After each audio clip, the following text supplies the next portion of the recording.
I can expect a new miracle every day. Sa kasaysayan ng mga crusade ni Dr. Oral Roberts, naranasan niya na siya ay pagsalitaan o usigin ng mga tao. Subalit, kung paano ang sabi sa kanya ng Panginoong sa kanyang pagsunod sa kanyang ministeryo, sa mga crusade, healing crusade na kanilang ginagawa, magpatuloy ka lang. Huwag kang matakot sa mga tao. Hindi ka nila masasaktan. Hindi nila magagalaw ang iyong ministeryo sapagkat ako'y sumasa iyo. Magpatuloy ka lamang. Sa ating ministry, pamula pa sa pagtawag kay Uncle Boy 1975, way back 1980s, 85, naranasan na ating ministry na tayo usigi ng mga tao. Nandyan na ipinitisyon pa ang ating ministeryo na tanggalin ang trompa. Subalit, tunay, nakita nyo naman na kung sa Diyos, ang ministry, kahit sino, hindi niya kayang pabaksakin ito. Sapagat tunay ito ay hindi sa tao, kundi sa Diyos. At lahat ng mga nagpetisyon sa kapaligiran, mga wala na sila. Nagpatuloy ang ministeryo at napunta sa iba't ibang lugar. Ngayon, tumatakbo na po tayo sa 50 years na tayo. Nakita natin na tapat ang Panginoon sa kanyang tawag kay Uncle Boy at nagpapatuloy at pinagpapatuloy natin ang tawag na ito sa iba't ibang lugar kung saan tayo suguin ng Panginoon.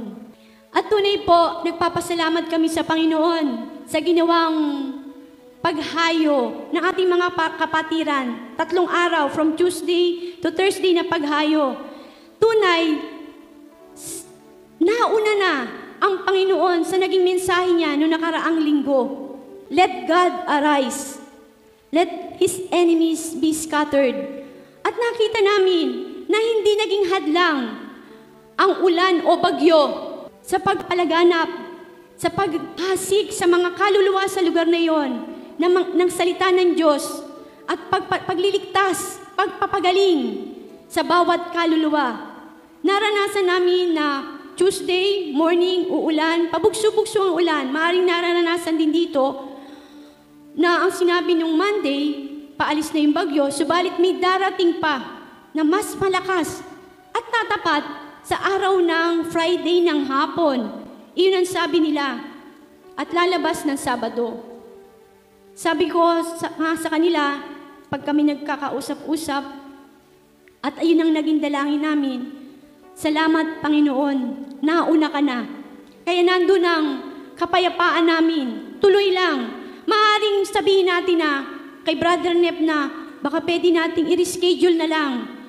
Kung titingin tayo sa natural, next week na lang dahil umuulan, may bagyon darating. Subalit, ang sabi ko nga nung nandun na kami, sabi ko, Panginoon, September 26, matagal nang naka-schedule to.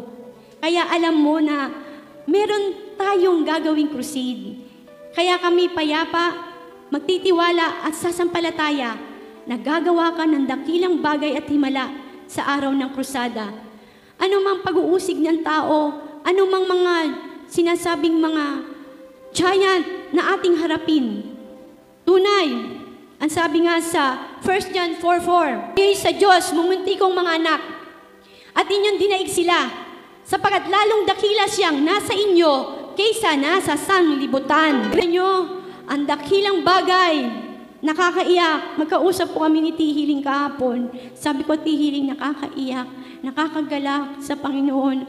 Ginawa niya sa lugar ng Barangay Luyos. Kung tutuusin, ang mga tao, alam na may bagyong darating, subalit, ang sabi nga ni Pastor Benny, bugsong-bugsong kaluluwa ang dumating.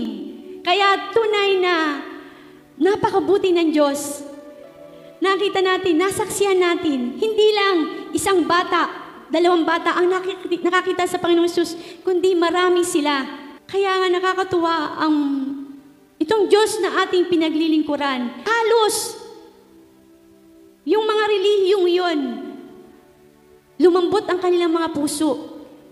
Nagpadalangin sila, tumanggap sila sa Panginoong Hesus, at tuwan-tuwa sila nanghingi pa ng Bible. Kahit mga Kristiyano na, ang mga Bible nila ay yung mga luma, yung mga hindi King James Version. Kaya nagsabi sila, pwede ba kaming makahingi ng Bible? At kapag sila'y nakatanggap ng Bible, yakap-yakap nila, tuwang-tuwa sila. At sa amin pong pamamalengke, may nakausap po kami na hindi namin alam, mga born again na rin sila. Ang sabi sa amin, kanino kayo, sino ang kausap nyo sa lugar na ito? Kanino kayo nakapag-ugnayan? Ang sabi po namin, meron po kaming pastor, meron kaming church dito sa Santo Cristo at inutusan kami ng Panginoon na magkaroon ng gawain dito sa lugar nyo. At inaanyayahan namin kayong umattend. At sabi nila, kayo yung mga naggawain sa Barangay Hulo. Opo. At ngayon, sa Barangay Luyos po kami ngayon. Ang sabi nila, dapat nakipag-ugnayan kayo sa mga pastors dito. May pastors league dito. May dumarating po. Ayan, si pastor. Tinawag po nila yung pastor. Pastor, bigay mo yung number para makontak nila yung sa pastors league. Ang sabi po namin, hindi na po pastor. Ganito na lang po ang gawin nyo. Iniimbitahan po namin kayo at sabihin nyo po sa mga pastors at kanilang mga members, inaanyayahan po namin sila na dumalo sa magiging gawain sa Barangay Luyos. At yung kausap po namin mag-asawa, ganun din ang sabi namin sa kanila, inaanyayahan po namin kayo, isama nyo yung inyong mga members. Tapos ang sabi po niya, kailan ba yung gawain nyo? Bukas na po, Friday, 7 p.m. Sabi niya sa amin, may darating na bagyo, malakas. Sabi ko po sa kanya, brother, wala na po. Lusaw na po ang bagyo. Sabi ko, sino po ba ang pinaglilingkuran natin? Sa pangalan ni Jesus, lusaw na yan. At walang imposible sa Diyos. Kaya sabi niya sa amin, oo nga, sige, oo nga pala. Ganyan po tayo mga Kristiyano. Pagkakatiwala natin sa Panginoon, wala na po yung bagyong yan. Kaya nung Friday, nagdala po kami ng pagkain sa covered court para sa mga music ministry at ibang kapatiran. Pag alis pa lang namin sa resort, eto na ang ulan. At pagdating namin sa covered court, napakalakas ng ulan. Matagal-tagal din po ang pagulan. Kaya ang naging usapan namin, bawat isa, sige, umulang ka na, ibuhos mo na ngayon at mamaya, hindi ka na pwede, hindi ka na uulan. Ganun po ang naging confession namin. Wala nang ulan. At nung pauwi kami, nag-chat, ang sabi po ni Ate Sonia sa amin, may chat po ang mga susunod. Na ang sabi sa kanilang chat, lumihis ang bagyo.